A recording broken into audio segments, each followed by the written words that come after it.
yalnız özlərini aldadır və bunu anlamırlar.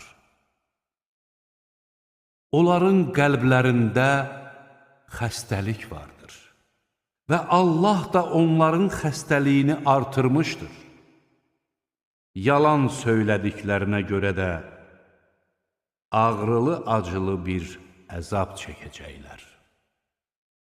Onlara yer üzündə fəsad törətməyin deyildiyi zaman, biz ki ancaq xeyirxahlıq edənlərik deyirlər.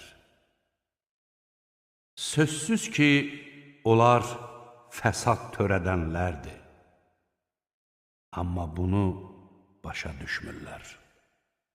Onlara bu insanlar iman gətirdiyi kimi, siz də iman gətirin deyildiyi zaman, biz də səfehlərin iman gətirdikləri kimi